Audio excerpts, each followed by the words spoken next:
భక్తవత్సలుడు అని కరుణామయుడు అని అంటారే మరి ఈ దాసునిపై నీకింకా దయరాలేదా? నీ మనస్సు కరుగలేదా? ప్రభు, నీ కరుణకు పాత్రం కాని ఈ జన్మ నాకెందుకు? ఓం నమః శివాయ. ఆగు గజాసురా, ఆగు.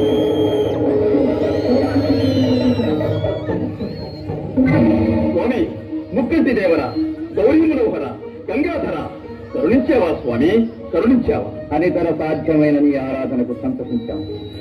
నిన్ను అనుగ్రహించడానికే వచ్చాం. ఏం కావాలో కోరు. ప్రభు, అనంతకోటి సూర్యప్రభాభాసమానమైన నీ దివ్యరూపం నా ఒక్కరికే దక్కాలి. నువ్వు నా గర్భగృహంలో కొలువై ఉండాలి స్వామి. గజాసుర, ఏమి ఈ విపరీతమైన కోరిక? అనంతము సకల జనారాధనీయము అయిన శివస్వరూపాన్ని గర్భంలో భరించాలనుకోవడం స్వార్థం కాదా? స్వార్థమో పరమార్థమో నాకు తెలియదు స్వామి. నా కోరికను మన్నించవలే, అడిగిన వరాన్ని అనుగ్రహించవలే. బుద్ధి కర్మానుసారిని. గజాసుర, నువ్వు అడిగిన వరాన్ని ప్రసాదిస్తున్నాను. ధన్యోస్మి స్వామి, ధన్యోస్మి.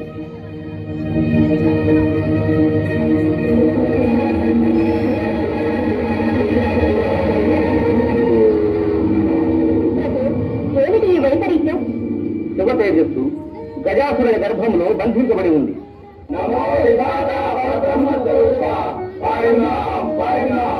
మహేంద్ర, మీ ఆవేదన మాకు అర్థమైంది. ఆ దానవుణ్ణి మట్టు పెట్టగలవాడు దృష్టిలో ఎంతవరకు లేడు. మా బాధలు తీరే మార్గమే లేదా? ఉంది. ఆ దృష్టిని మొదలమలచాలంటే అయోనిధుడు, విరూపుడు, ద్విజన్ముడు, అగుంఠిత దీక్షాపరుడు, సర్వశక్తి సముపార్జితుడు, గుణశ్రేష్ఠుడు, సురజ్యేష్ఠుడు, నా సృష్టిలో జన్మించనేవాడు అయిన మహావీరుడు ఉద్భవించాలి. అటువంటి మహావీరుడు ఎలా అవతరిస్తాడు? ఆదిశక్తి స్వరూపిణి అయిన ఆ పరమేశ్వరుడికే సాధ్యం. వెళ్ళండి, ఆ శంకరునే శరణు. అభివాదాలు జగన్మాత, అభివాదం. కారణం లేనిదే కలహ పూజలు కదిలిరారే. కార్యకారణం విపరీతం. నీకు ఏమిటేముందన్నా?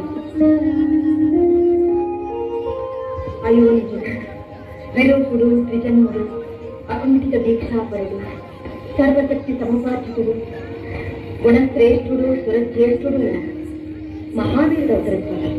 అవును తల్లి, అటువంటి వీరుని ప్రసాదించి లోకాలను కాపాడు మాత.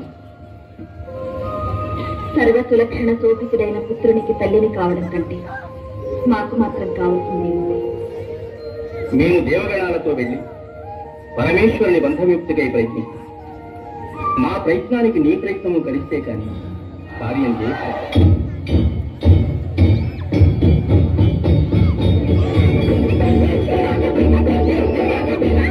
కలిగిన ధర్మ ప్రభువులు,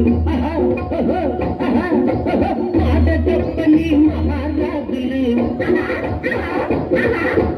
అడిగిన దానికి కాదను పోదు,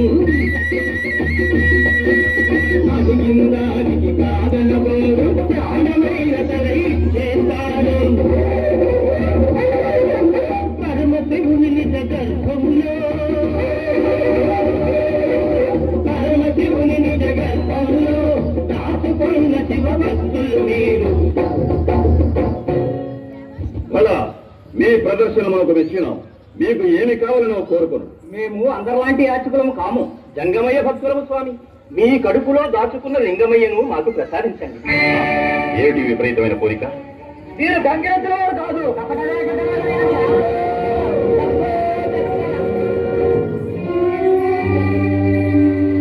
స్వామి, శంకర, అంతా శంకర, సురపక్షపాతంతో నువ్వు నాకు అన్యాయం చేసావా? మరో ఇచ్చినట్టే ఇచ్చి నాకు దూరం అవుతున్నావా స్వామి? నిరంతరం నీ దివ్యమంగళ విగ్రహాన్ని చూస్తూ నీ సమక్షంలోనే ఉండాలని కోరుకు నా కలలు చేస్తావా ప్రభు? గజాసుర, విచారించు. నువ్వు కోరుకున్నట్టే జరుగుతుంది. ఎల్లప్పుడూ నువ్వు మా సమక్షంలోనే ఉంటావు, మమ్మల్ని చూస్తూ ఉంటావు. ఓం నమః శివాయ. భక్తి కలవాడు, వాడికి తమ స్వామిని ఆపై ధైర్యం ఉండి ఉండదు. నాకు ఎలాంటి గనుడు కావాలంటే ఎవడైతే బుద్ధిమంతుడో ధైర్యవంతుడో మరియు నా ఆజ్ఞ పాటించేవాడే ఉండాలి. నేనే స్వయంగా అలాంటి గణుని తయారు చేస్తాను.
నాయనా గణేష్, చెప్పమ్మా.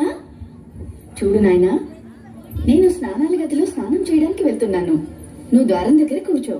నేను చెప్పేంత వరకు ఎవరినీ లోపలికి రానివ్వద్దు.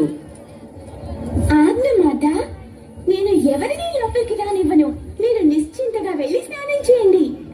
కానీ ఆ ఆటపాటలో పడి మర్చిపోవు కదా? లేదమ్మా, మీరు చింతించకండి.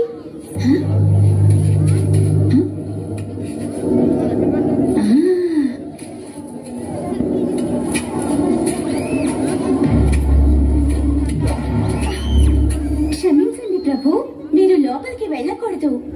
ఓ పసిబాలుడా, నువ్వెవరివి? ఇలా నా దారిని ఎందుకు ఆపుతున్నావు? నేను గౌరీపుత్రుడినైన గణేశుణ్ణి. నేను మాత ఇచ్చిన ఆదేశాన్ని పాలిస్తున్నాను.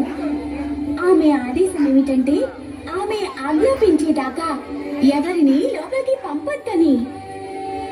గౌరీపుత్రుడా, అలాగైతే ఈ ఆజ్ఞ నాకు వర్తించదు. ఎందుకంటే నేను గౌరికి భర్త అయిన శివశంకరుడు. ద్వారం నుండి తప్పుకోవాలక? కుదరదంటే కుదరదు. ఎప్పటిదాకా అమ్మ ఆజ్ఞాపించదు నేను ఎవరిని లోపలికి వెళ్ళనివ్వను. మొండికే ఒక అమాయక బాలుడా, దారి నుంచి తప్పుకో. అది అసంభవం. చూడు, నీకు నా కోపం గురించి తెలియదు. దారి వదులు, లేకుంటే పరిణామం భయంకరంగా ఉంటుంది. పరిణామం ఏదైనా కూడా సూర్యుడు పశ్చిమం నుండి రావచ్చు, చంద్రుడు తన మార్గాన్ని మార్చుకోవచ్చు. కానీ నేను మాత్రం నా ధర్మ మార్గాన్ని తప్పిపోలేదు. శాంతించండి ప్రభు, చిన్నపిల్లాడు. నేను వీడికి సర్ది చెప్పి దారిని తప్పిస్తాను. చెప్పినా వినకపోతే బలవంతంగానైనా తొలగించు.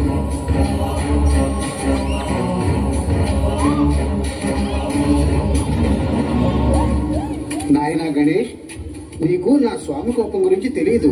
మాటతో చెప్పడం కాదు, ధైర్యం ఉంటే నన్ను తొలగించి చూపించు.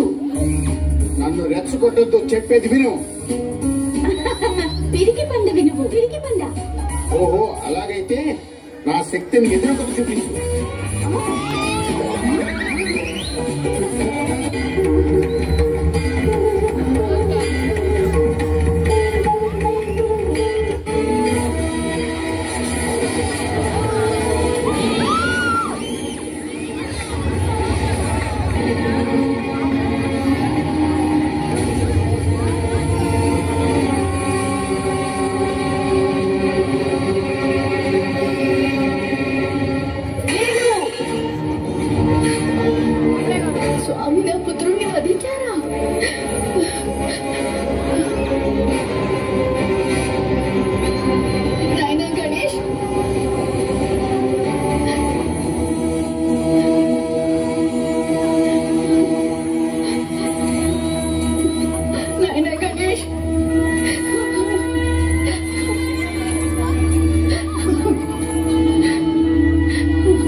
వచ్చారు?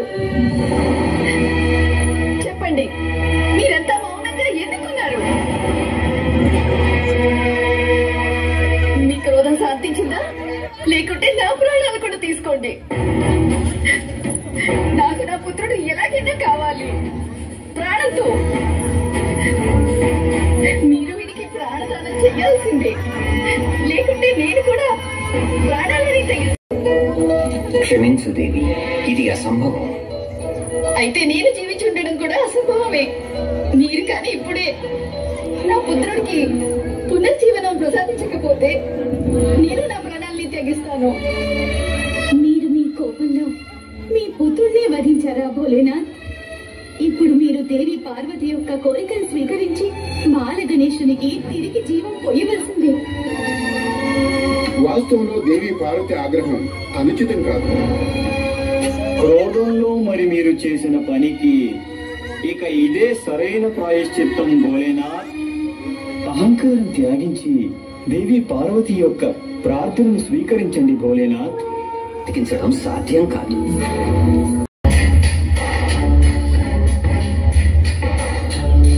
ఆలోచించి సమయం వృధా చేయొద్దు. వెంటనే మీ గణాలకు ఆదేశించండి. ఇకండి సమయం మించిపోతే ఈ బాలుడిక ప్రాణం పొందలేడు.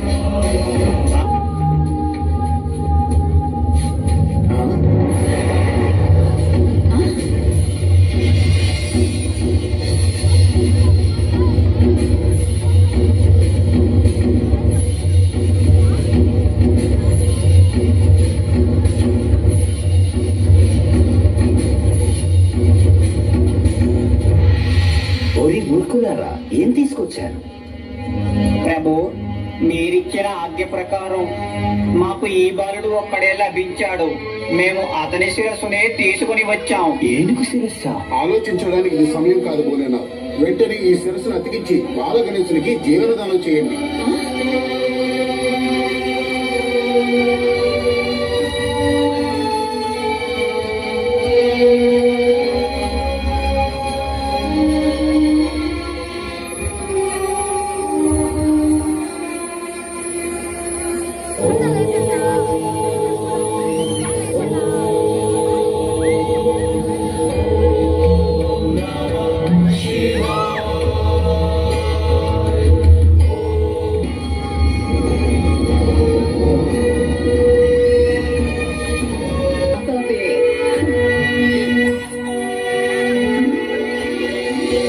చూసావా దేవి, ఇతడు జీవించాడు.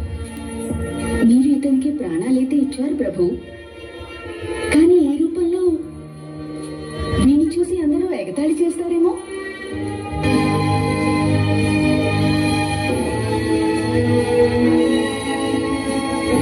మన పుత్రుడు అత్యంత బలవంతుడు, బుద్ధిమంతుడు అవుతాడు. నేను ఈ రోజు నుంచి నా గణసేనలకు సేనాపతిగా నియమిస్తున్నాను.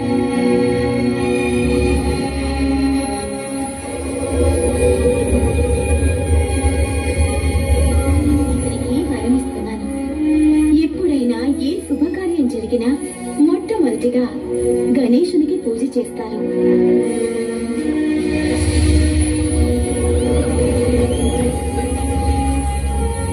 ఈ బాలుడు విద్య మరియు బుద్ధికి దాత అవుతాడు. ప్రతి మందిరంలో, ఇంట్లో ఇతనినే స్థాపిస్తారు. ప్రజలు ఎల్లప్పుడూ లడ్డులతో నైవేద్యం పెడతారు.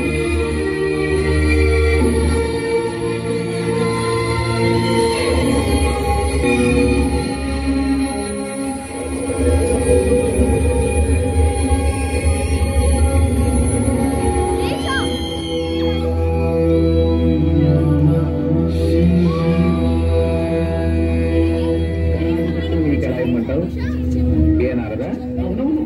అలా ఇవ్వడం ధర్మసమ్మతం కాదు.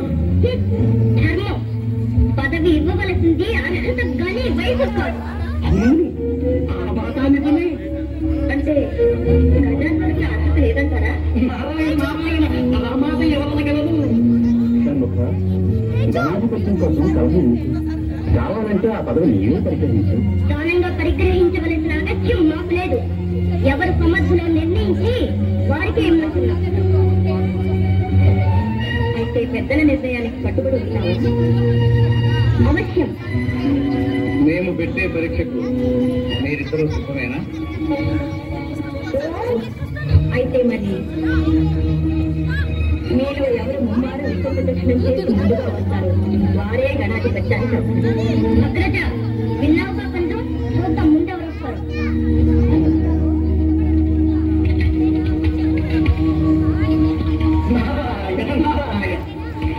అంతా దిక్కిలేదు.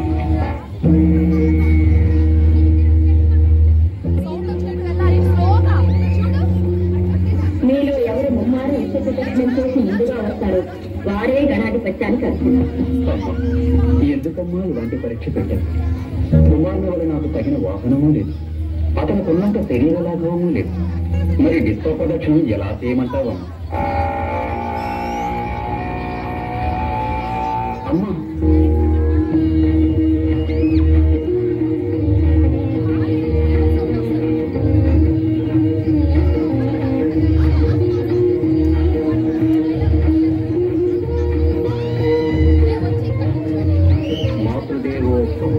పితృదేవో భవ. ఏం గజానన అంతేమనగానే తల్లిదండ్రులకు సాధారణమైన చేయకుండా కుమారుడు కొడుకునిచ్చినాడే, ఇక్కడే ఉంటే ఎలాగో. అంబికాసుని ఆంతర్యము అతి నిగూఢమైనది. సర్వాంతర్యామి అయిన నీకు తెలియని ఆంతర్యము.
తమ్ముని కంటే ముందుగా ముమ్మారు విశ్వ ప్రదక్షిణ గావించాను.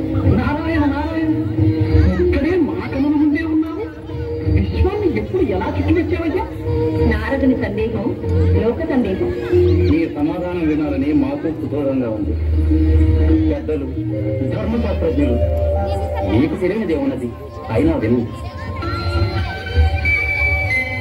కోటి నదులందు మునిగిన మేటి ఫలము, భూమి ముమ్మారు చుట్టిన పుణ్య ఫలము.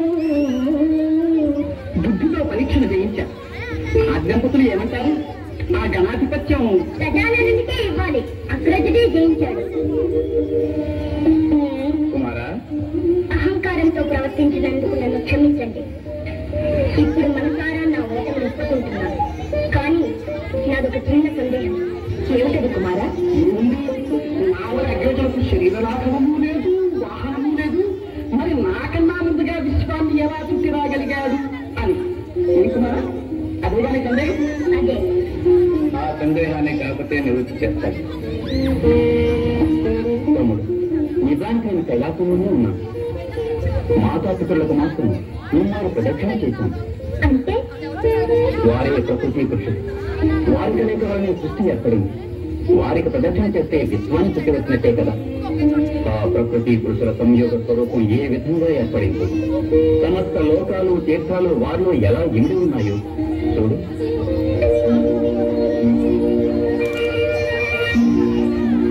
దేవతలలో అగ్రస్థానాన్ని, అన్ని గణాలపై ఆధిపత్యాన్ని, ఇక నుంచి ఏ యజ్ఞ యాగాదులలో గాని, ఏ శుభకార్యముల యందు గాని గణపతిని మొట్టమొదట పూజించాలని.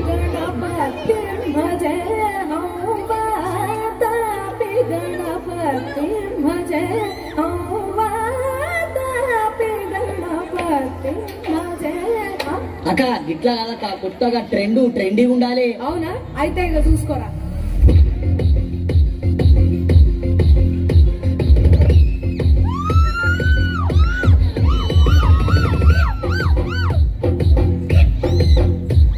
అరే రాజా దేవా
एकदन्ताय विद्महे वक्रतुण्डाय धीमहि तन्नो दन्ति प्रचोदयात्।